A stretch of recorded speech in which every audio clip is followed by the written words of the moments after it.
So those of you who don't know, dating in 2025 and 2026, I'm assuming it's going to be very, very hard. Reason being is because people just want to find love very, very desperately. So today I decided I'm going to go on Tinder's dating stories or Tinder stories or r/Tinder stories and see what people have been going through in 2025 to get an idea of what's to come in the near future. So let's check it out.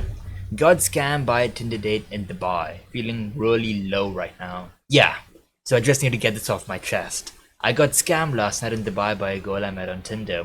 She said she was from Spain, seemed really sweet and wanted to meet for drinks. I thought it was a normal date. She took me to some bar near business day. Started ordering food and drinks like it was all casual. When the bill came, it was 3,800 AED. I was shocked. She even tried to make me order more. I felt sick, I just walked out. It's how stupid and used I feel. I was planning to buy an iPhone this week. Been working hard, saving, and now this just ruined everything. I can't stop thinking about how easily I fell for it. Dubai can be wild, man. I just need to write this somewhere. I feel really low. So here's the question for you. Why not just walk out and let her pay? I mean, sure, you can be all masculine alpha and do all that stuff. Like paying the entire bill. I mean, not that I'm saying I wouldn't pay the entire bill, but like if it's 3,800 AED and if she's eating most of it, I'm not gonna be paying 3,800 AED for a first date. That's absolutely outrageous. Like, how much is 3,800 AED in CAD? That is 1,500 Canadian dollars. No. Wait. That is vile. That's like my rent for one dinner, which is mad. Oh my goodness, man. Oh, fucking hell. The thing is, right, even if you walked out and if you didn't pay, probably they'd come after you or something, because this is Dubai, not Alabama at the end of the day, right? And this seems, and apparently from what I've heard, stories from what I've heard, is that this seems like a common scam in Dubai. Like, please don't say goodbye. You know, she's in cahoots with, with the bar, and the thing is, right, they'll keep on making you spend.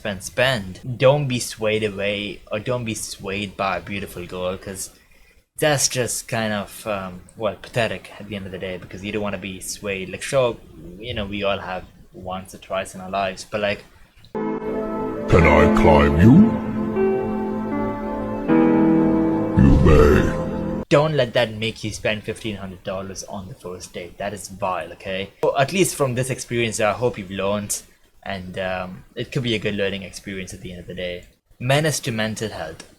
October 13th, 2024, I went on Tinder to see the obvious and to see what was out there.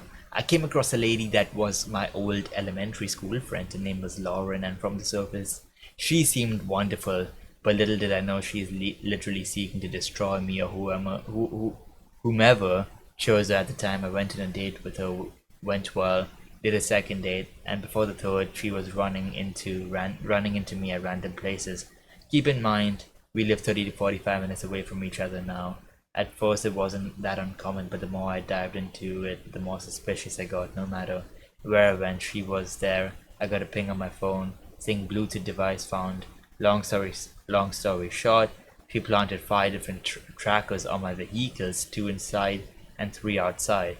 I confront her, and after I get the IMEI, the phone record, the GPS SIMs card information, she denies it, gaslights me, calling me and saying horrible things, and we were even on our third time meeting officially. I file a police report, and she still denies it. Comes out to find she's jobless, lost her home, and managing her bills by selling and robbing stores. The audacity to blame me for my reaction to violating my privacy and my rights is beyond me. The point is, from outside they're gonna appear great, well together, smart, but on the inside, how much hatred they have for themselves. That is mad. That is actually crazy. Tracking you selling drugs is mad. Like, holy shit. It's sad, like, you see these things in sitcoms and movies and all of the above, right? But like, seeing this in IRL is actually vile. Like, dude, that's crazy. I feel sorry you had to go through that, but at the same time, it's kind of funny. But it's not funny if it happens to me. That's what I want to preface by saying. Date bought his friend. Oh, how the tables have turned out here. Alright, let's check it out. For reference, I'm a 22-year-old female, but I matched with this guy on Tinder. Seemed normal day of the date. He asked me if his buddy can come because he's had a rough day. Weird, but I said okay. I show up, both are already at the bar, instantly giving weird vibes. They keep making comments like you're even cuter in person, we might fight over you, and hinting I should come back to their place. Nothing really came out of the date, to be honest. He texted later on saying you didn't have to bail, we just wanted to have fun. Yeah, not that kind of fun. Oh my goodness, that is kind of weird, man. And the thing is, why did he say okay if his friend was gonna come? Like, fuck him, dude. The date is only for you and him, not his friend. His friend can go sit at a different table if he'd like, but doesn't have to be sitting with you guys. And even if he's having a bad day, just reschedule the day to some other day. It's that simple. For fuck's sake, man. Help with the match.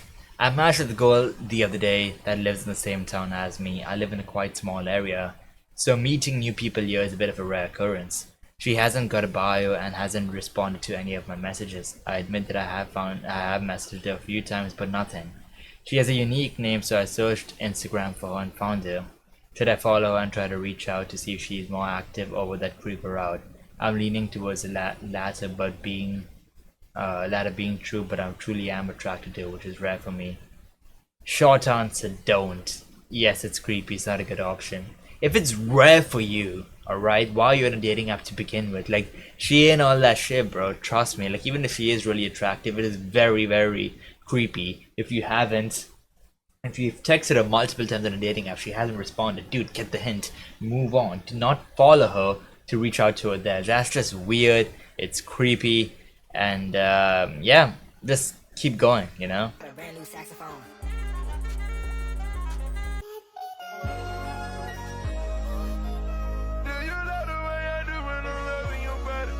Imagination, Tinder profile versus reality. Hi, I never used Tinder because I've never been in a long-term relationship since before it existed. Oh, you have been? Okay. But I always wondered how it is usually after you meet the match.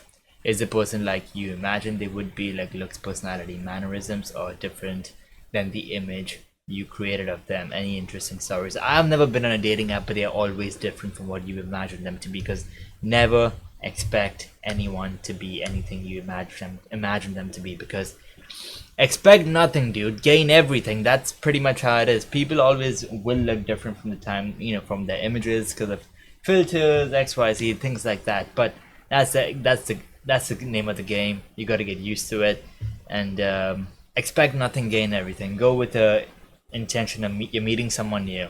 But if you guys like that video, leave a like, subscribe, comment your own Tinder horror stories down below, or if you want, you can check out my Reddit right there. I'll see you guys soon.